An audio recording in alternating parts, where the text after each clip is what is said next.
So guys, we are going to cover organic chemistry completely in just 1 hour. So guys, इस video में जो मैं आपको बताने वाला हूँ वो आपको ऑर्गेनिक केमिस्ट्री के हर एक चैप्टर में काम आने वाला है. आई नो कि अगर आप जनरल ऑर्गेनिक केमिस्ट्री सर्च कर रहे थे तो इसका मतलब ये होगा कि आप inductive effect, resonance, hyper conjugation जैसी चीज़ों को ढूंढ रहे होगे. तो हाँ, हमने वो चीज़ें की हुई हैं बट सही टाइम पे.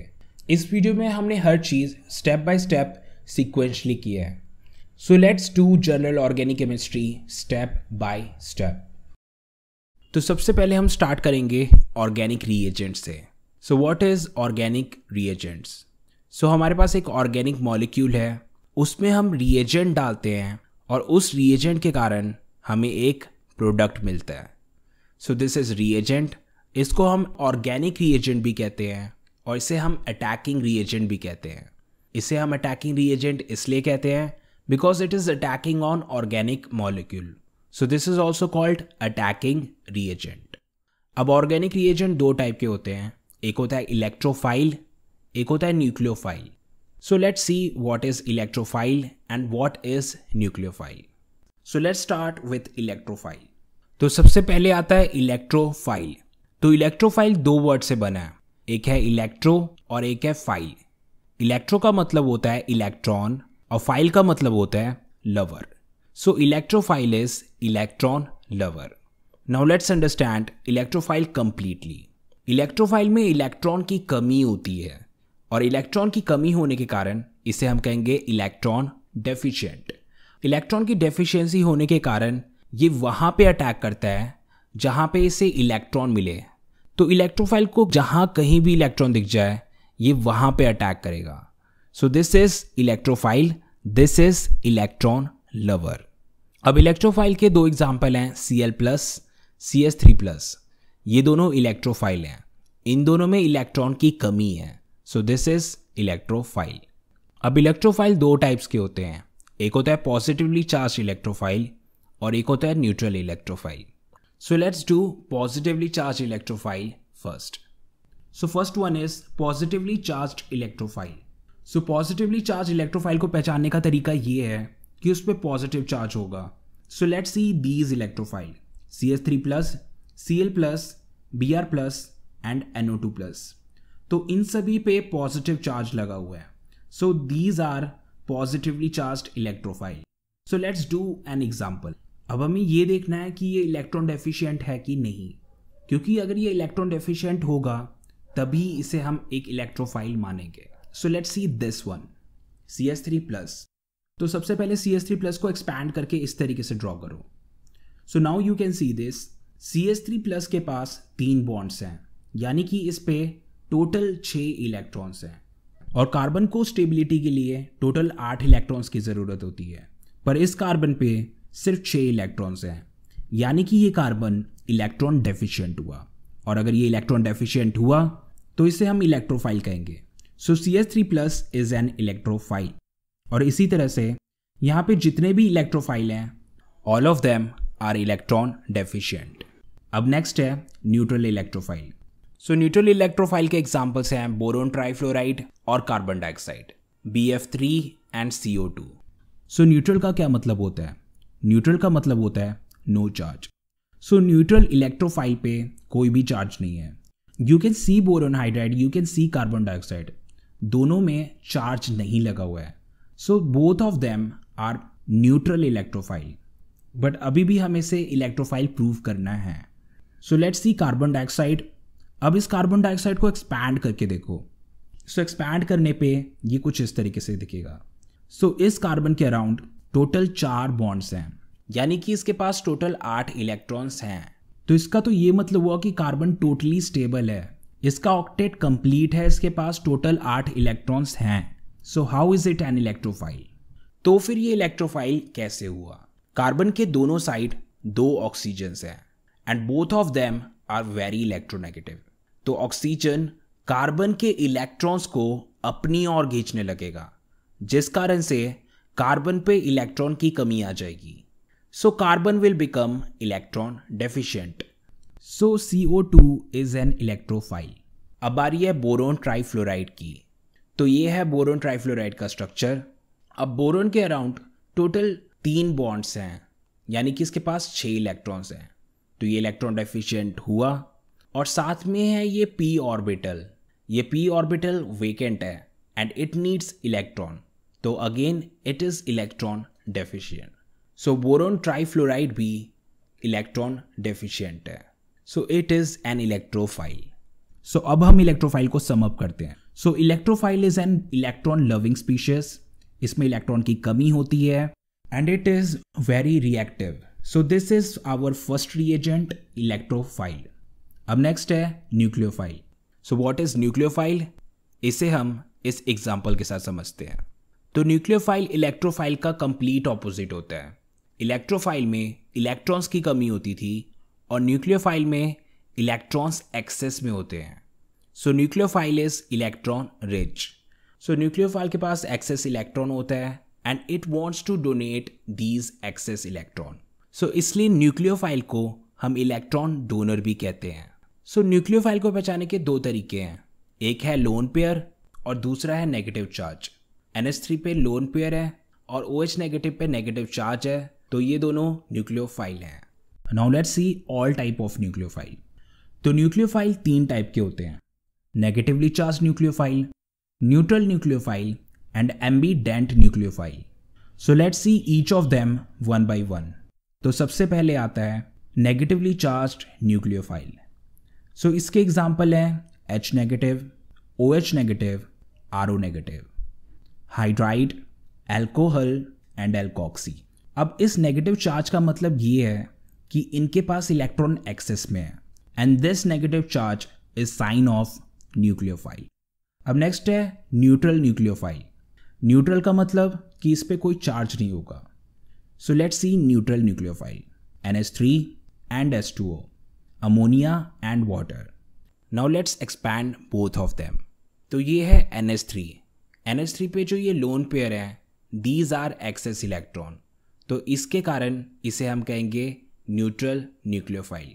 न्यूट्रल इसलिए क्योंकि इस पर कोई चार्ज नहीं एंड न्यूक्लियोफाइल इसलिए क्योंकि इस पर एक्सेस इलेक्ट्रॉन्स हैं। एंड वाटर पे हमारे पास 2 लोन पेयर्स हैं and lone pair is a sign of nucleophile, और अगेन वाटर पे कोई चार्ज नहीं, so it is neutral nucleophile. अब इसी तरीके से ROH और RNH2 ये दोनों भी न्यूक्लियोफाइल हैं। सो ROH पे ये जो 2 डॉट्स ऊपर नीचे लगे हैं, these are loan pair.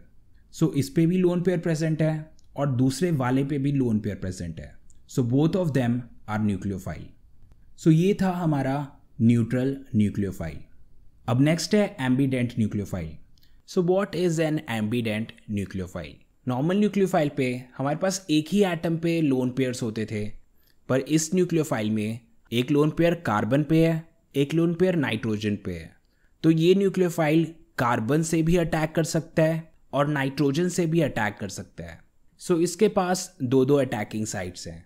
So this is cyanide and this is a special type of nucleophile, और इसे हम कहते हैं एम्बीडेंट न्यूक्लियोफाइल। तो हमने न्यूक्लियोफाइल कर लिया। सो हमारे जितने भी रिएजेंट्स थे वो हो गए electrophile as well as nucleophile.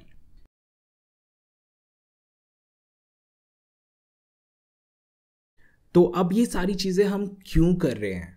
Organic chemistry के रिएक्शंस को समझने के लिए हमें इन कॉन्सेप्ट्स की ज़रूरत पड़ेगी। So that's why we are doing all these concepts. तो सबसे पहले हम देखते हैं एक नॉर्मल सा ऑर्गेनिक रिएक्शन।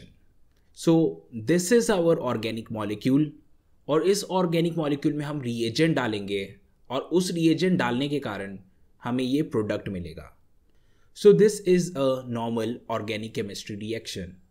सो रिएक्शन के बीचों बीच काफ़ी सारी ऐसी चीज़ें हो रही हैं जो हम इस रिएक्शन में मेंशन नहीं कर रहे हैं। सो इस चीज़ के लिए होता है मैकेनिज्म।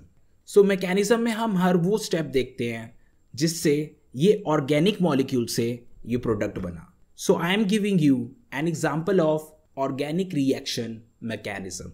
सो ये है हमारा ऑर्गेनिक मॉलिक्यूल, इस पे हमने रिएजेंट डाला and we get reaction intermediate. So this is something which is made in between of the reaction. ये रिएक्शन के बीचों बीच बना, but this is not our final product. हमें फाइनली ये नहीं मिलने वाला। अब इस रिएक्शन इंटरमीडिएट में चेंजेस आएंगे जिसके कारण से हमें प्रोडक्ट मिलेगा। So this is now complete reaction. पहले ऑर्गेनिक मॉलिक्यूल से बना रिएक्शन इंटरमीडिएट, फिर रिएक्शन इंटरमीडिएट से बना product. So this is the complete reaction. So ये रिएक्शन इंटरमीडिएट है क्या? Reaction intermediate is something that is made in between of the reaction, जो रिएक्शन के बीचों बीच बने। और रिएक्शन इंटरमीडिएट की ये स्पेशलिटी होती है कि ये काफ़ी अनस्टेबल होता है। So let's see all type of reaction intermediates. तो सबसे पहला है कार्बोकेटायन, दूसरा है कार्बन आयन, तीसरा है फ्री रेडिकल, फोर्थ है कार्बीन और फिफ्थ है नाइट्रीन। So let's learn about each reaction intermediate step by step. So the first one is carbocation. तो कार्बोकेटाइन का क्या मतलब हुआ? तो कार्बोकेटाइन में दो वर्ड्स हैं, एक है कार्बो, एक है कैटाइन। कार्बो मीन्स कार्बन और कैटाइन मीन्स पॉजिटिव चार्ज। सो कार्बोकेटाइन में हमारे पास एक कार्बन होता है जिस पे पॉजिटिव चार्ज होता है। So let's look at this example. So this is CH3CH2Cl। अब हम इसे ब्रेक करेंगे। We know that Cl is more electronegative than carbon, तो क्लोरीन इस बॉन्ड के दोनों इलेक्ट्रॉन अपनी ओर ले जाएगा। तो इस कारण से क्लोरीन पे नेगेटिव चार्ज आ गया और कार्बन पे पॉजिटिव चार्ज आ गया। So finally we get this compound CH3CH2+। अब ये जो CH3CH2+ है ये है carbon with a positive charge. So this is carbocation. So इसी तरह से ये भी कार्बोकेटाइन है, सभी पे कार्बन पे पॉजिटिव चार्ज है। So all of these are carbocation. अब चलते हैं हम दूसरे रिएक्शन इंटरमीडिएट पे and that is carbanion. तो कार्बन आयन दो वर्ड से बना है, एक है कार्ब और एक एनायन। कार्ब मीन्स कार्बन और anion means negative charge. So carbanion is a species जिसमें कार्बन के साथ नेगेटिव चार्ज हो। So let's see this compound. So CH3CH2 negative, ये हुआ एक कार्बन आयन। सो इसी तरीके से ये सारे भी कार्बन आयन हुए बिकॉज इसमें कार्बन के साथ नेगेटिव चार्ज लगा हुआ है। So this is carbon ion. अब नेक्स्ट है फ्री रेडिकल। फ्री रेडिकल हम ऐसे स्पीशीज को कहते हैं जिसपे एक अनपेयर्ड इलेक्ट्रॉन हो। सो दिस इज एन एलिमेंट और इस पे सिर्फ एक इलेक्ट्रॉन लगा है। सो एक इलेक्ट्रॉन का मतलब ये हुआ कि ये वाला इलेक्ट्रॉन अनपेयर्ड है। So this is a free radical. Now let's look at this compound. So this is a chlorine. UV light के प्रेजेंस पे ये स्प्लिट होगा। अब ये कैसे स्प्लिट होगा? ये स्प्लिट होगा होमोलिटिकली। इसका मतलब ये बराबरी से स्प्लिट होगा। तो इस बॉन्ड का मतलब हुआ इसमें दो इलेक्ट्रॉन है और दो इलेक्ट्रॉन में से एक इलेक्ट्रॉन जाएगा इस क्लोरीन पे और दूसरा इलेक्ट्रॉन जाएगा इस क्लोरीन पे। So finally we get this, we get 2 chlorine free radical. So दोनों क्लोरीन पे एक एक इलेक्ट्रॉन है। So this is a free radical. इसी तरीके से ये सारे कंपाउंड्स भी फ्री रेडिकल होंगे। सो दिस इज फ्री रेडिकल। अब चलते हैं हम फोर्थ रिएक्शन इंटरमीडिएट पे and this is carbene. So carbene में हमारे पास एक कार्बन होता है और उस पर दो इलेक्ट्रॉन्स होते हैं। So this is a carbon with a lone pair. तो इस टाइप के स्पीशीज को हम कहते हैं कार्बीन। नाउ लेट्स सी कि ये कैसे बनता है। So we have a compound CH2N2। अब जब ये स्प्लिट होगा तो इसमें से नाइट्रोजन रिलीज हो जाएगा। So we will get CH2 and N2। So ये वाला कंपाउंड है carbene. So we get a carbene from this compound. अब चलते हैं हम नेक्स्ट कंपाउंड की ओर and this is nitrene. So let's look at these two example. So nitrene में हमारे पास दो लोन पेयर होते हैं और एक बॉन्डेड पेयर होता है। Now let's look at this one. तो इसमें एक पार्ट CH3 के साथ बॉन्डेड है और बाकी बचा दो lone pair. So this is also a nitrene. So these are reaction intermediates और ये रिएक्शन के बीचों बीच बनते हैं and they are very unstable and reactive.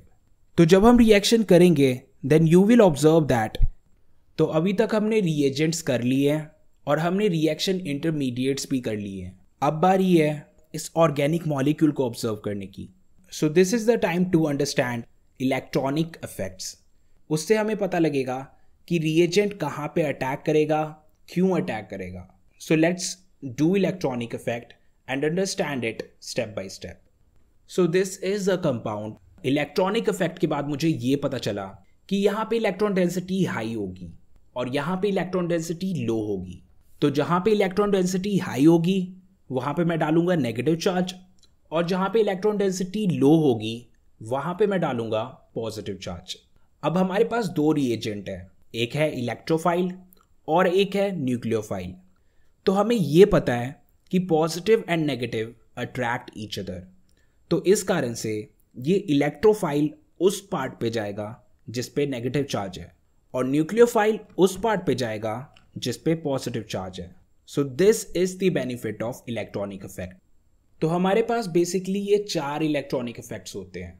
First one is inductive effect, second is resonance, third is hyper conjugation and fourth is electromeric effect. So let's do all of them one by one. तो सबसे पहला electronic effect है inductive effect. So let's see an example and understand it. So this is CS3 CS2 CS2Cl। अब इस compound में chlorine carbon से ज़्यादा electronegative है, तो क्लोरीन इलेक्ट्रॉन को अपनी ओर खींचेगा। सो क्लोरीन पे इलेक्ट्रॉन डेंसिटी बढ़ जाएगी और कार्बन पे इलेक्ट्रॉन डेंसिटी घट जाएगी। सो इस कारण से क्लोरीन पे आ जाएगा negative charge. So we will write it as partial negative charge, और कार्बन पे आ जाएगा positive charge. So we will write it as partial positive charge. So जैसे मैग्नेट होता है, मैग्नेट का पास वाले नेल्स पे ज़्यादा इफेक्ट होता है और दूर वाले नेल्स पे कम इफेक्ट होता है। सेम उसी तरीके से chlorine is a magnet and electron clouds are nails. So chlorine का पहले कार्बन के इलेक्ट्रॉन क्लाउड पे बहुत ज़्यादा इम्पैक्ट रहा क्योंकि वो बिल्कुल इसके क्लोज है, बट इससे दूर वाले कार्बन पे, सेकेंड कार्बन पे इसका इम्पैक्ट थोड़ा कम हो जाएगा। तो क्लोरीन सेकेंड कार्बन के इलेक्ट्रॉन क्लाउड्स को खींचेगा, पर उस इंटेंसिटी के साथ नहीं जितना इसने फर्स्ट कार्बन के इलेक्ट्रॉन क्लाउड को खींचा था। सो क्लोरीन का सेकेंड कार्बन पे भी इम्पैक्ट है बट कम इम्पैक्ट है। So we will write it as partial partial positive. इसी तरह से थर्ड कार्बन पे भी इम्पैक्ट होगा, but that impact will be much less than both of these carbon. तो इसमें होगा partial partial partial positive charge. So this thing is called inductive effect. इसमें एक इलेक्ट्रोनेगेटिव एटम इलेक्ट्रॉन्स को अपनी ओर खींचने लगता है। सो ये था inductive effect and it is a permanent effect. जो ये डिस्टॉर्शन क्रिएट हो गया है दैट इज परमानेंट, ये हमेशा ही रहेगा। This chlorine will be partial negative, this carbon will be partial positive. So ये परमानेंटली क्रिएट हो गया है। अब इंडक्टिव इफेक्ट भी दो टाइप के होते हैं, एक होता है प्लस आई इफेक्ट और एक होता है माइनस आई इफेक्ट। तो जो अभी हमने एग्जाम्पल किया that was minus I effect. Minus I effect में हमारे पास एक इलेक्ट्रॉन विड्रॉइंग ग्रुप होता है। इलेक्ट्रॉन विड्रॉइंग ग्रुप मीन्स जो इलेक्ट्रॉन विड्रॉ करता है, यानी कि इलेक्ट्रॉन खींचता है। सो क्लोरीन क्या कर रहा था? क्लोरीन इलेक्ट्रॉन खींच रहा था। So chlorine was electron withdrawing group. So ये वाला हुआ माइनस आई इफेक्ट। और इसी तरह से साइनाइड, नाइट्रो और ब्रोमाइड, ये सब भी इलेक्ट्रॉन विड्रॉइंग ग्रुप है, ये भी इलेक्ट्रॉन को अपनी ओर खींचते हैं। सो all of them shows minus I effect. अब नेक्स्ट है plus I effect. Plus I effect minus I effect का कंप्लीट ऑपोजिट होता है। माइनस आई इफेक्ट में हमारे पास एक इलेक्ट्रॉन विड्रॉइंग ग्रुप होता था जो इलेक्ट्रॉन स्नैच करता था, और प्लस आई इफेक्ट में हमारे पास एक इलेक्ट्रॉन डोनेटिंग ग्रुप होता है जो इलेक्ट्रॉन डोनेट करते हैं। So in short we write it as EDG, यानी कि electron donating group. So let's see an example and understand it. So this is our amine group. अब इस अमीन पे हमारे पास 3 मिथाइल लगे हुए हैं और ये तीनों मिथाइल इलेक्ट्रॉन डोनेटिंग ग्रुप है, ये इलेक्ट्रॉन डोनेट कर रहे हैं। Methyl are pushing their electron towards nitrogen. तो नाइट्रोजन पे इलेक्ट्रॉन डेंसिटी बढ़ जाएगी। सो यहाँ पे लग रहा है प्लस आई इफेक्ट। अब मिथाइल के अलावा इथाइल, प्रोपाइल, ये सब भी प्लस आई इफेक्ट शो करते हैं। All of them are electron donating group. अब ये इंडक्टिव इफेक्ट हमें कहाँ पे काम आने वाला है? So let's see it. So we have these 2 carbocation. अब इन दोनों कार्बोकेटायन में से हमें ये बताना है कि कौन सा कार्बोकेटायन सबसे ज़्यादा स्टेबल है। So let's see it. तो कार्बोकेटायन अनस्टेबल क्यों है? कार्बोकेटायन इलेक्ट्रॉन डेफिशिएंसी के कारण अनस्टेबल है। Look at this, here we have positive charge on it. यहाँ पे इलेक्ट्रॉन डेफिशिएंसी है और स्टेबिलिटी के लिए इसे इलेक्ट्रॉन्स की ज़रूरत है। तो इसे ये इलेक्ट्रॉन्स कहाँ से मिलेंगे? So we have CS3 around it, we have methyl around it, methyl क्या करता है, मिथाइल अपने इलेक्ट्रॉन पुश करता है। सो इसके पास जो इलेक्ट्रॉन होंगे ये पुश करेगा। तो मिथाइल इलेक्ट्रॉन डोनेटिंग ग्रुप है, ये इलेक्ट्रॉन डोनेट कर रहा है। और जब ये इलेक्ट्रॉन डोनेट करेगा तो इस कार्बोकेटाइन की इलेक्ट्रॉन डेफिशिएंसी खत्म हो जाएगी। सो ये वाला कार्बोकेटाइन बहुत स्टेबल हो जाएगा क्योंकि इसके पास तीन मिथाइल्स हैं। बट दूसरे वाले केस को देखते हैं। दूसरे वाले केस में हमारे पास सिर्फ 2 मिथाइल हैं और ये मिथाइल स्टेबिलिटी में हेल्प करेंगे। It will not make it as stable as the first one वाले में 3 मिथाइल थे बट इस वाले में सिर्फ 2 मिथाइल हैं। So it will be comparatively less stable than the first one. तो ये था stability of carbocation. Next is stability of carbanion. So we have these 2 compounds, ये दोनों के दोनों कार्बेन आयन है, दोनों पे नेगेटिव चार्ज है। नेगेटिव चार्ज का ये मतलब हुआ कि इस कार्बन पे इलेक्ट्रॉन डेंसिटी हाई है और इलेक्ट्रॉन डेंसिटी हाई होने के कारण ये अनस्टेबल है। Now look at these methyl groups. यहाँ पे 3 मिथाइल ग्रुप है और मिथाइल ग्रुप क्या होते हैं, इलेक्ट्रॉन डोनेटिंग ग्रुप। तो ये अपने इलेक्ट्रॉन इस कार्बन की ओर पुश कर रहे हैं। तो उससे क्या होगा, इस कार्बन पे इलेक्ट्रॉन डेंसिटी पहले ही हाई थी, अब और भी ज़्यादा हाई हो जाएगी। तो इससे क्या हुआ, this carbon ion became highly unstable. Now look at this second one. So यहाँ पे हमारे पास 2 मिथाइल है which is less than the previous one. So ये 2 मिथाइल अपने इलेक्ट्रॉन पुश कर रहे हैं, they are electron donating group, हमें पता है। But it will not affect this carbon ion as much as the first one क्योंकि वहाँ पे 3 मिथाइल थे और यहाँ पे सिर्फ 2 मिथाइल हैं। So the first one was highly unstable and the second one is comparatively less stable. तो इसका ये मतलब हुआ that second one is more stable than the first one. तो इंडक्टिव इफेक्ट यहाँ पे काम आता है। So let's see next application of inductive effect. So next is stability of acid. So we have 2 acids here. अब इन दोनों में कार्बोक्सिलिक एसिड लगा हुआ है। So what actually makes them acid, this part. अगर ये H पॉजिटिव को यानी कि प्रोटॉन को इजीली लूज कर देता है then it is a good acid. So इन दोनों में से जो कोई भी H पॉजिटिव को इजीली लूज कर दे that will be the best acid. अब हमें ये पता लगाना है कि इन दोनों में सबसे ज़्यादा एसिडिक कौन है। तो सबसे पहले दोनों को एक्सपैंड करो। So let's look at the first one. So we have chlorine around this carbon. और क्लोरीन का क्या काम होता है, it is electron withdrawing group, ये इलेक्ट्रॉन्स अपनी ओर स्नैच करता है। So we have 3 chlorines here, यानी कि हमारे पास 3 इलेक्ट्रॉन विड्रॉइंग ग्रुप है। So they will snatch electron towards them. So इसके रिटर्न में क्या होगा, this carbon will snatch electron from this carbon and this carbon will snatch electron from this oxygen. अब ये ऑक्सीजन क्या करेगा, this oxygen will snatch electrons from this hydrogen. और इस कारण से ये दोनों इलेक्ट्रॉन चले जाएंगे ऑक्सीजन की ओर और हाइड्रोजन के पास इलेक्ट्रॉन बचेगा नहीं and this H will leave as H positive. So 3 chlorine के कारण इसमें इतनी इलेक्ट्रॉन डेफिशिएंसी क्रिएट होगी कि H पॉजिटिव इस कंपाउंड को छोड़ देगा। सो this compound is very acidic. अब हम चलते हैं नेक्स्ट कंपाउंड पे। सो इस कंपाउंड में हमारे पास 2 क्लोरीन, तो ये 2 क्लोरीन भी इलेक्ट्रॉन डेफिशिएंसी क्रिएट करेंगे but not more than the previous one. So yes, H positive will leave this compound but it will not be as acidic as the previous one. पहले वाले में 3 electron withdrawing group थे और दूसरे वाले में 2 electron withdrawing group. So the first one is more acidic and second one is comparatively less acidic. तो ये था acidic strength. अब next है basic strength. So let's do it.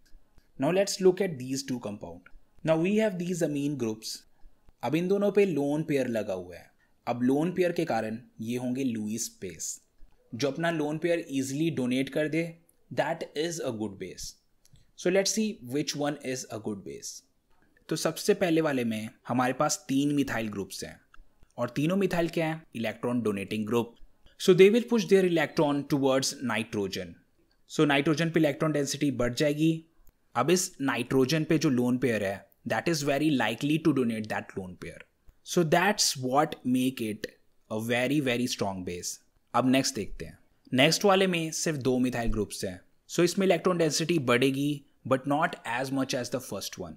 तो ये वाला भी लोन पेयर्स डोनेट करेगा but not as strongly as the first one. So अगर बेसिसिटी की बात करें, first one is more basic than the second one. तो ये था strength of base. So this was our first electronic effect, inductive effect.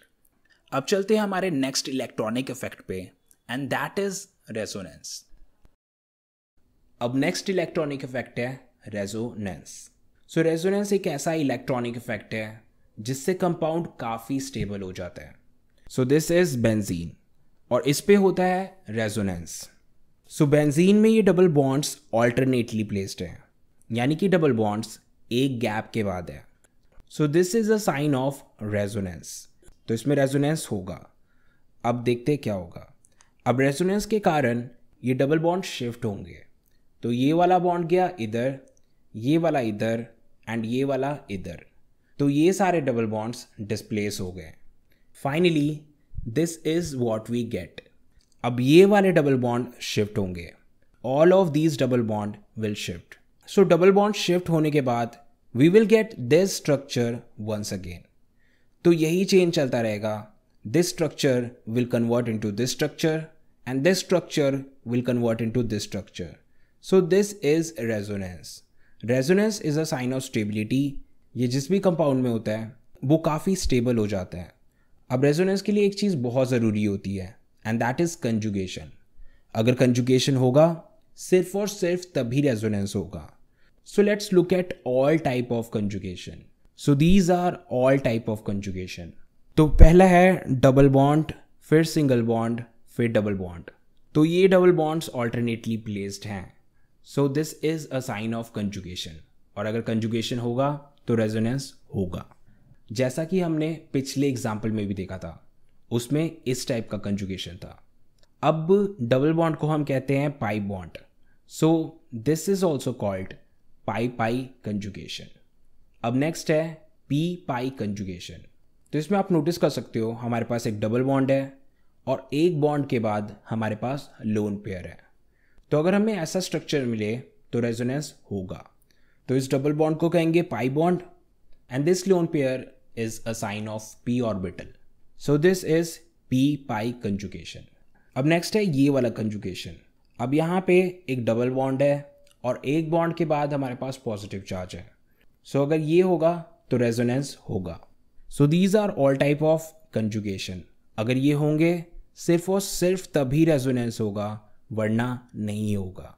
तो resonance के लिए कंजुगेशन ज़रूरी है। कंजुगेशन नहीं होगा तो रेजोनेंस नहीं होगा। Now look at this compound.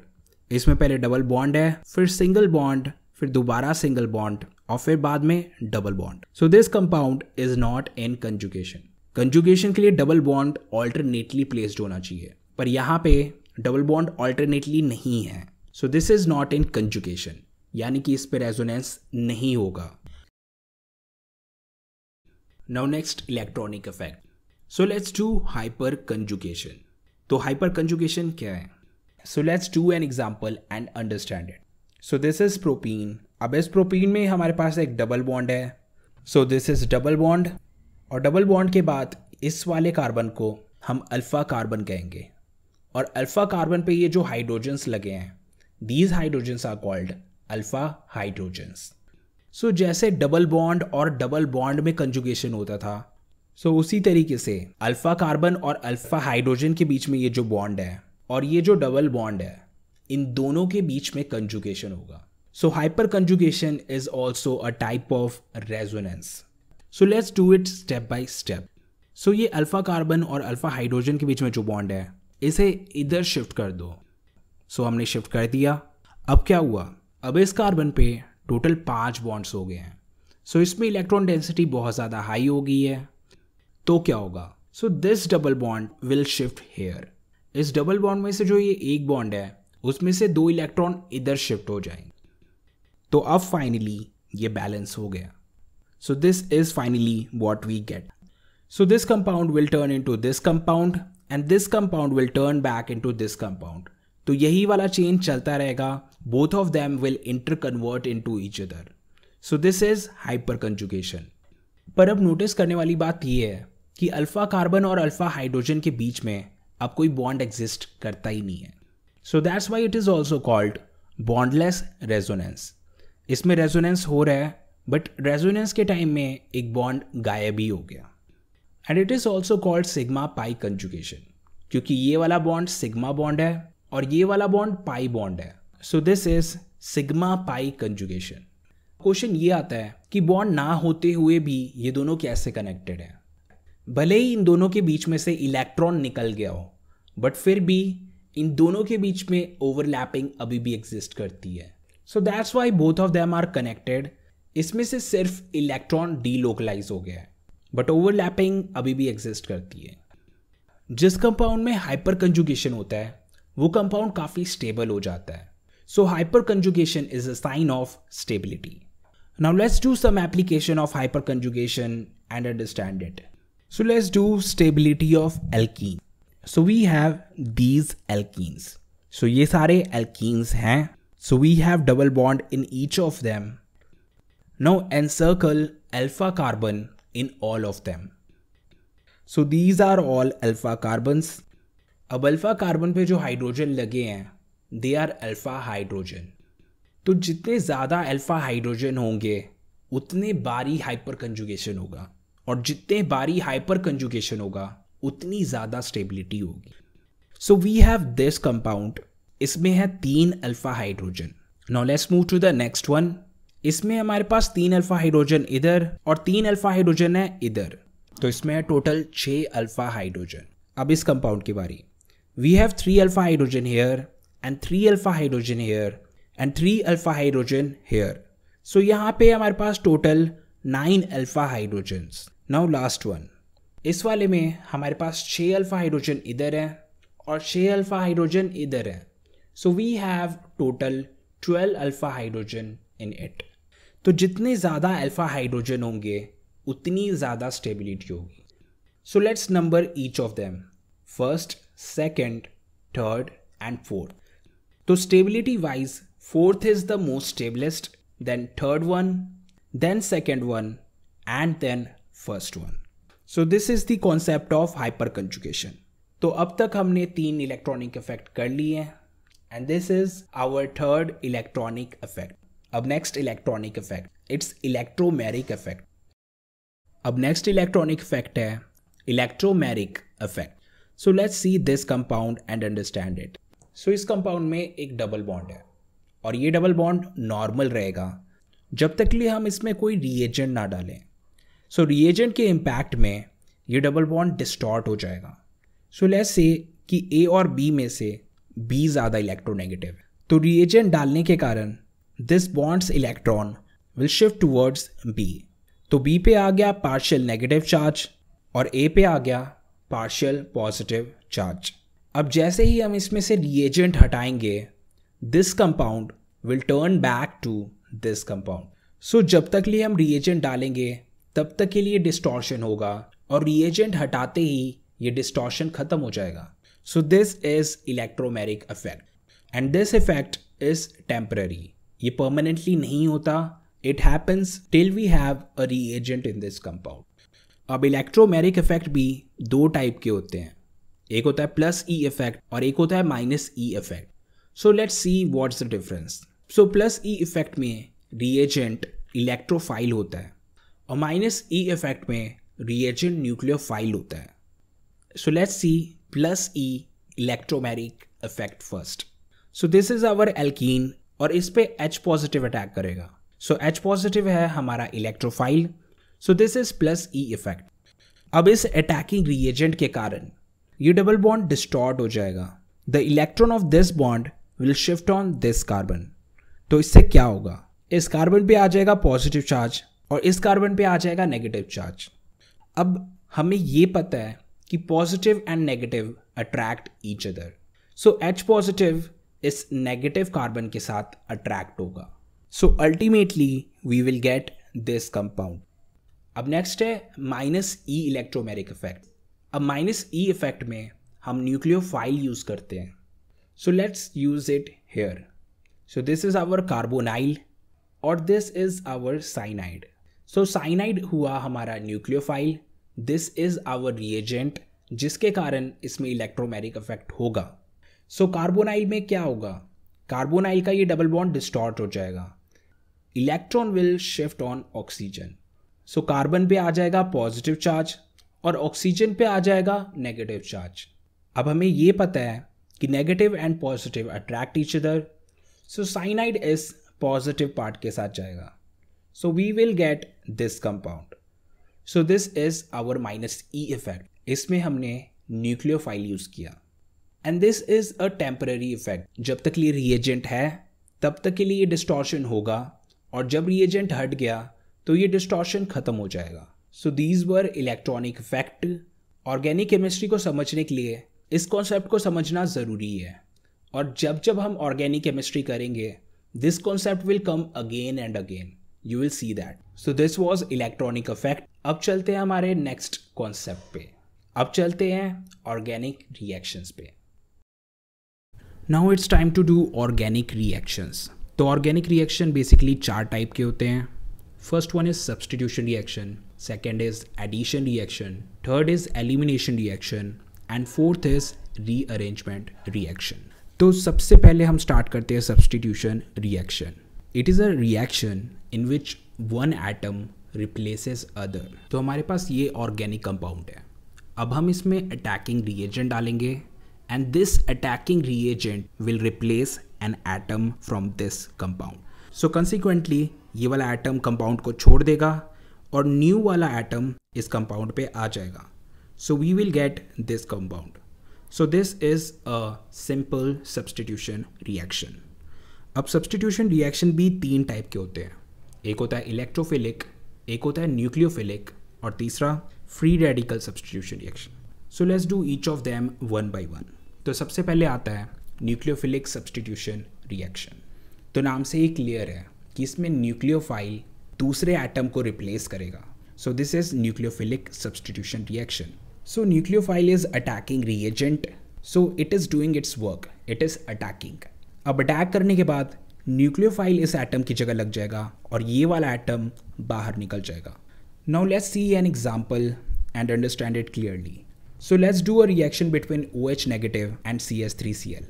So OH negative हमारा न्यूक्लियोफाइल हुआ. अब ये न्यूक्लियोफाइल अपना काम करेगा. It will attack on this compound. अब पहले हम CH3Cl को ब्रेक करके देखते हैं. So ब्रेक करने पे we will get CH3 positive and Cl negative. ऐसा इसलिए क्योंकि क्लोरीन ज़्यादा इलेक्ट्रोनेगेटिव होता है और कार्बन कम इलेक्ट्रोनेगेटिव. सो कार्बन पे आएगा पॉजिटिव चार्ज और क्लोरीन पे आएगा नेगेटिव चार्ज. अब हमारा OH नेगेटिव है, तो ये नेगेटिव पार्ट पॉजिटिव पार्ट के साथ जाएगा. Negative part attracts positive part. So इसलिए CH3 पॉजिटिव और OH नेगेटिव एक दूसरे के साथ जुड़ जाएंगे एंड कंसिक्वेंटली Cl नेगेटिव इस कंपाउंड को छोड़ देगा. So we will get CH3OH and Cl negative. So CH3OH को हम कहते हैं methanol. So this is nucleophilic substitution reaction. अब नेक्स्ट है इलेक्ट्रोफिलिक सब्सटीट्यूशन रिएक्शन. सो ये भी एक सब्सटीट्यूशन रिएक्शन है just like the previous one, पर इस बार इसमें न्यूक्लियोफाइल की जगह एक इलेक्ट्रोफाइल अटैक करेगा. So let's see an example and understand it. So this is our benzene and we have this Cl positive and electrophile. अब ये इलेक्ट्रोफाइल बेंजीन पे अटैक करेगा. So this Cl positive will attack on hydrogen and it will remove it. So hydrogen will leave as H positive. तो क्या हुआ? We get this compound benzene with chlorine and H positive is out. So this is chlorobenzene. So this is electrophilic substitution reaction. So nucleophile को replace करता है और electrophile को replace करता है. Last example में OH negative ने Cl negative को replace किया. तो OH negative और Cl negative दोनों के दोनों nucleophile थे. So nucleophile ने nucleophile को replace किया. और इस एग्जाम्पल में Cl पॉजिटिव ने H पॉजिटिव को रिप्लेस किया. सो Cl पॉजिटिव और H पॉजिटिव दोनों के दोनों इलेक्ट्रोफाइल हैं. सो इस केस में इलेक्ट्रोफाइल ने इलेक्ट्रोफाइल को रिप्लेस किया. सो जब भी आप सब्सटीट्यूशन रिएक्शन करोगे तो इस बात का ध्यान रखना. अब last substitution reaction free radical substitution reaction. तो यहाँ पे हमारे पास एक मीथेन है और एक क्लोरीन है. सो अब हम इन दोनों को रिएक्ट करके देखते हैं in the presence of ultraviolet light. So UV light chlorine को स्प्लिट करेगा. सो क्लोरीन किस तरीके से स्प्लिट होगा? एक इलेक्ट्रॉन इस क्लोरीन पे और दूसरा इलेक्ट्रॉन इस क्लोरीन पे. So we will get chlorine free radical from it. So UV light के कारण we get chlorine free radical. So this free radical will now attack on methane. So this chlorine free radical will replace hydrogen. So this hydrogen will leave as hydrogen free radical और chlorine free radical इस methane के साथ जुड़ गया। So we will get this compound CH3Cl chloromethane. पर अभी भी हमारे पास एक क्लोरीन फ्री रेडिकल बचा है। क्लोरीन में से एक क्लोरीन फ्री रेडिकल तो कंपाउंड पे लग गया, बट बचा एक chlorine free radical that will connect with hydrogen free radical and they will form HCl. So this was complete free radical substitution reaction. So substitution reaction is done. In case आपने हमारा substitution reaction video नहीं देखा, so definitely check that out. उस video में हमने इस topic को काफ़ी डेप्थ में कवर किया है। अब नेक्स्ट है एडिशन रिएक्शन। तो एडिशन रिएक्शन में हमारे पास एक डबल बॉन्ड होता है और एक रिएक्टेंट होता है, और ये रिएक्टेंट इस डबल बॉन्ड में ऐड हो जाता है। So this is the sign of addition reaction. और दूसरा तरीका एडिशन रिएक्शन को पहचानने का, एडिशन रिएक्शन में रिएक्शन के बाद ट्रिपल बॉन्ड डबल बॉन्ड में चेंज हो जाता है और डबल बॉन्ड सिंगल बॉन्ड में चेंज हो जाता है। So this is the sign of addition reaction. Now let's do some example and understand it completely. So this is our alkene और इसमें हमें HBr ऐड करना है। So first split HBr, so we will get H positive and Br negative. अब H positive को कहाँ पे add करें और Br नेगेटिव को कहाँ पे ऐड करें? So this is the problem.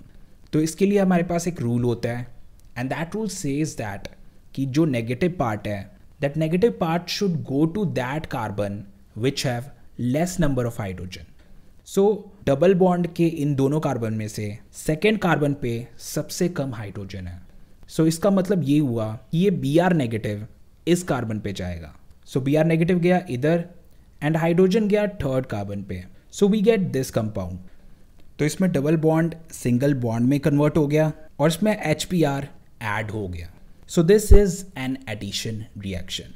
So guys, we have done addition reaction in greater details in our previous video. हमने उसमें ये रिएक्शंस भी किए हैं और उसमें मैकेनिज्म भी किया है। We have done that completely, so definitely check that out. Now next addition reaction example, again same reaction, propene and HBr।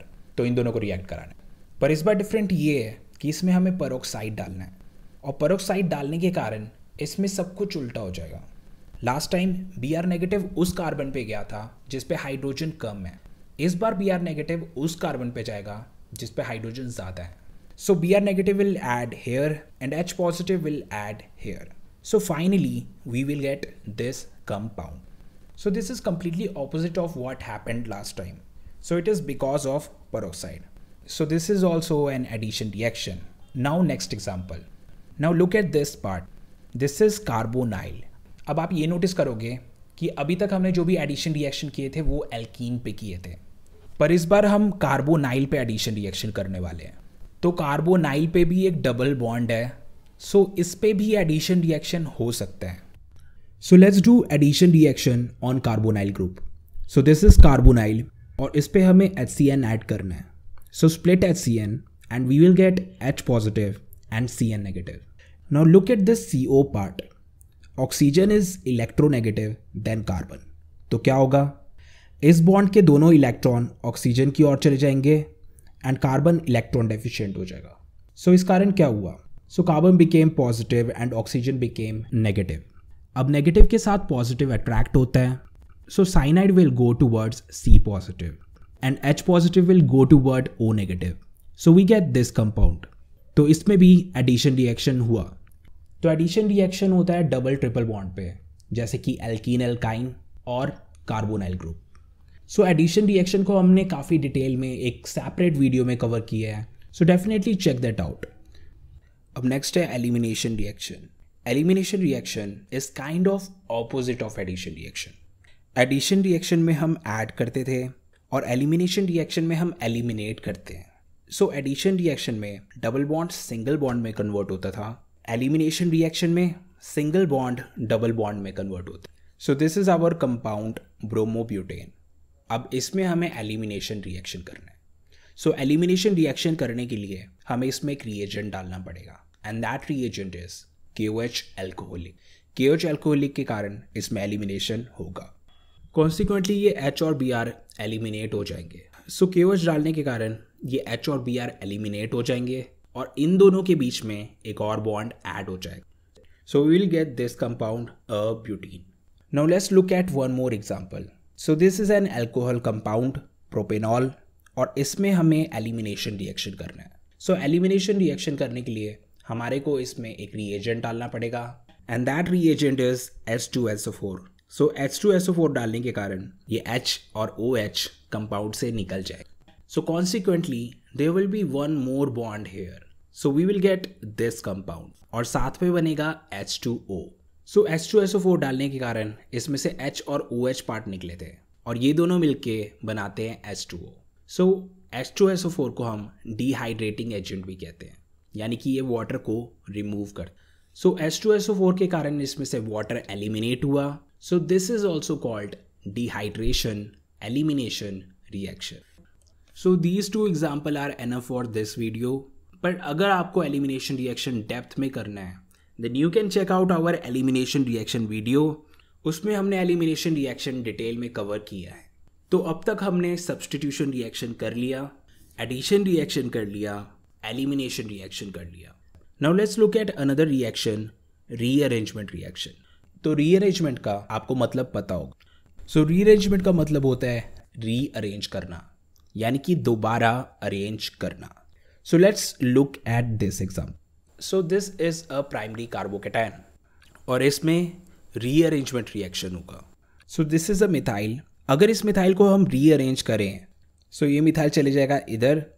So we will get this. Methyl को शिफ्ट करने पे अब इस कार्बन पे इलेक्ट्रॉन डेफिशिएंसी क्रिएट होगी and इस carbon पे electron deficiency खत्म हो गई। So now we get positive charge here. सो इस रिएक्शन में हुआ रीअरेंजमेंट रिएक्शन। तो पहले तो ये प्राइमरी कार्बोकेटायन था, पर अब ये बन गया है टर्शरी कार्बोकेटायन। अब क्योंकि कार्बोकेटायन स्टेबल होना चाहता है so it will spontaneously change into tertiary carbocation. सो इस रिएक्शन में हमें कोई रिएजेंट डालने की ज़रूरत नहीं है। Methyl shift will happen automatically so that this primary carbocation changes into tertiary carbocation. So इसमें जो रीअरेंजमेंट रिएक्शन हुआ है दैट हैपेंड स्पॉन्टेनियसली। अब next rearrangement reaction. So this is butane और इसमें हमें रीअरेंजमेंट रिएक्शन करना है। So this is not a carbocation, this is a normal organic compound. तो इसमें रीअरेंजमेंट रिएक्शन अपने आप नहीं होगा। We need to put some reagent so that इसमें रीअरेंजमेंट रिएक्शन हो। तो इसमें हमने डाला AlCl3। सो AlCl3 डालने के कारण इसमें मिथाइल शिफ्ट होगा। अब ये वाला मिथाइल सेकेंड कार्बन पे शिफ्ट हो जाएगा। So we will get this compound. तो इसमें रीअरेंजमेंट रिएक्शन हो गया and we get 2 methyl propane. अब इस रिएक्शन को हम आइसोमराइजेशन रिएक्शन भी कहते हैं। अब ऐसा क्यों? Because these two are isomers. Both of them have same molecular formula but different structure. So their formula is C4H10। इसका भी C4H10 एंड इसका भी C4H10। सो इसको हम आइसोमराइजेशन रिएक्शन भी कहते हैं। So rearrangement reaction is done. So we have done all of the organic reactions completely. सो जितने भी ऑर्गेनिक केमिस्ट्री में आपको रिएक्शंस मिलेंगे वो इन्हीं चारों में से कोई एक होंगे। सो अब आप ऑर्गेनिक केमिस्ट्री के जितने भी रिएक्शंस करोगे उसमें आप इस बात